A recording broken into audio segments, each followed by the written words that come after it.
G20 Summit has agreed on a joint declaration including a statement on the Russian attack on Ukraine and news Nexus. Correspondent says it's been substantially watered down though from the one that was issued last year now. The statement calls on all states to refrain from the threat or use of force. But it doesn't mention Russian aggression. Kyiv has responded described the G20 statement as nothing to be proud of. Now the term war against Ukraine has also been a change to a more neutral war in Ukraine. India's Prime Minister Narendra Modi also proposed including the African Union as a permanent member of the bloc. Part of his drive to include more of the voices of the global South at the top table of international diplomacy. Now prior to this there was only South Africa that was the continent's only member. Mr. Modi also found time to pose for a bilateral photo for with the UK Prime Minister Rishi Sunak with a post-Brexit a deal on the cars. This is what Mr. Sunak had to say about the deal. Prime Minister Modi and I had a very warm and productive discussion on a range of different things with regard to the trade deal. You know there's a desire on both of our parts to see a successful trade deal concluded. The opportunities are there for both countries, but there is a lot of hard work that's still to go, and we need to work through that as we will do. But I think there's also opportunities for us to deepen our relationship in lots of different areas, and he and I talked about that as well, whether it's in defense and security, in education, research, all sorts of things that we can do more together. And it's important that we do. India, as this G20 is showing, is going to be one of the most important geopolitical actors over the next years and decades. It's important for the UK to have a close relationship with India. As I said, Prime Minister Modi and I talked about all the different ways in which we can strengthen and deepen that partnership.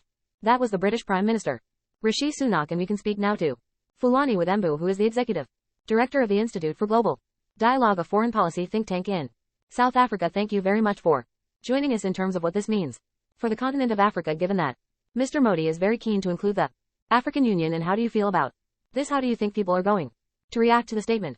I think it's a welcome initiative. I mean, this is something that has been initiated from within the African continent, and I think certainly India supported that initiative alongside other members of the G20. It will enhance the continent's voice, but it will also enhance the continent's ability to coordinate on its international partnerships while also putting development issues back on the center. I think of G20 deliberations, so it's quite an important initiative for the continent. And when you say development issues, what will they be? You know what is the important issues that countries in Africa will want to highlight to the rest of the G20, whether you use climate issues. So there you're definitely talking about climate finance and sustainable finance to the continent. You're definitely talking about a changing international development finance landscape where the continent has been consistently pushing other parts of the world to provide finance that are concessional rate for the continent. But you're also talking about sustainable infrastructure projects, cross-border infrastructure that enhances the continent's ability to trade amongst itself. And so these are quite important issues that should be at the center of the G20. I mean, we in the last few years to the Agenda 2013, the UN's agenda for sustainable development, and the continent has to be at the center of those initiatives. So I think it will certainly enhance that voice. Okay, Fulani, and just briefly, what do you think will come of this?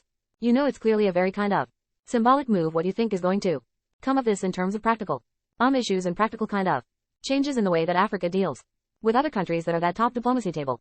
I think what it does is it enhances the strategic autonomy. There's a lot of key stakeholders within the G20 that African countries deal with at a bilateral level, and so having them all there at the G20 and having the consistently attending these meetings will certainly be important in that regard. I mean, South Africa used to obviously be the only African country in the G20, and it generally consulted with the African Union before these summits, but having the at these summits at a former level certainly ensures that issues like Agenda 2063, which is the continent's development blueprint, wicked on the agenda of the G20. Okay, Fulani, thank you very much for your time. Fulani with Embu there, and we'll be speaking a bit later on to our correspondent in Delhi where that G20 summit is taking place.